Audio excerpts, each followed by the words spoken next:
40 വർഷത്തെ വാറണ്ടിയോടുകൂടിയാണ് 99-ൽ ക്ഷമിക്കണം 2019-ൽ smart creations ഇത് ചെയ്തു കൊടുക്കുന്നത്.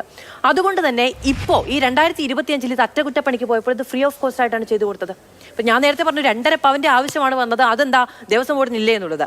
വാറണ്ടി ഉണ്ടായിരുന്നത് കൊണ്ട് ഈ 2.5 പവന്റെയും പണം കൊടുക്കേണ്ടി വന്നിട്ടില്ല എന്നുള്ളതാണ് ഇപ്പോൾ മനസ്സിലാക്കുന്നത്.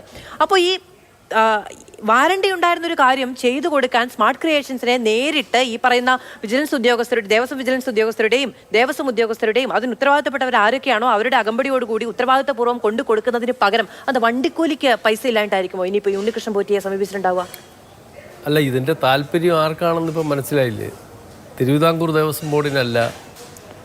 ഇത് ഇങ്ങനെ രണ്ടാമതും കൊണ്ടുപോകേണ്ട ആവശ്യം ആരുടെയാണെന്ന് നമ്മളിപ്പോൾ ഏതാണ്ട് വ്യക്തമായി വരികയാണ്.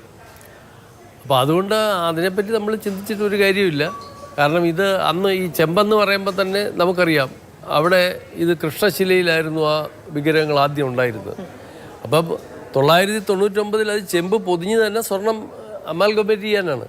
അപ്പോൾ അത് അന്ന് സ്വർണ്ണമാണെന്നുള്ളതിന് യാതൊരു തർക്കവും ആർക്കും ഉന്നയിക്കേണ്ട കാര്യമില്ല. അത് മഹസറിൽ എങ്ങനെ ചെമ്പായി അതാണ് നമ്മൾ ആലോചിക്കേണ്ടത്. അതെങ്ങനെ വേറൊരാളുടെ കൊടുത്തു? അന്നും ഇന്നും അത് തെറ്റായിട്ടാണ് നടക്കുന്നത്. കാരണം 99-ൽ ഈ സംഭവം നടന്നതിന് ശേഷം ആകെ ഉണ്ടാകുന്നത് 2019-ലാണ്. അപ്പൊ ഈ 2019-ലാണ് ഇതിൽ അട്ടിമറി ഉണ്ടായിരിക്കുന്നത് പ്രാഥമികമായി നമുക്ക് ചൂണ്ടിക്കാണിക്കാൻ കഴിയുന്ന ആളുകൾ. ഇറഗുലാരിറ്റീസ് മുഴുവൻ തുടങ്ങിയത് 2018-ൽ ഇത് എടുത്തോണ്ട് പോയി അന്നാണ് ഇത് തുടങ്ങിയത്. കാരണം അന്നാണ് ഇത് 40 വർഷത്തെ ഗ്യാരണ്ടീഡ് അദ്ദേഹം എടുത്തുകൊണ്ട് പോയതും. ഒരു കാരണവശാലും ഇതിനകത്ത് മറ്റേ പൂശാനൊക്കത്തില്ല. എനിക്ക് തോന്നുന്നു എൻ്റെ ഉറച്ച ബലമായ വിശ്വാസം അത് വേറെ ഡ്യൂപ്ലിക്കേറ്റ് ഉണ്ടാക്കിയിട്ടുണ്ട്. അപ്പോൾ അതിന് ഉപയോഗിച്ച ചെമ്പ് വെയിറ്റ് കുറഞ്ഞിട്ടുണ്ടാവും. അപ്പം മറ്റേത് എവിടെയോ ഉണ്ട്.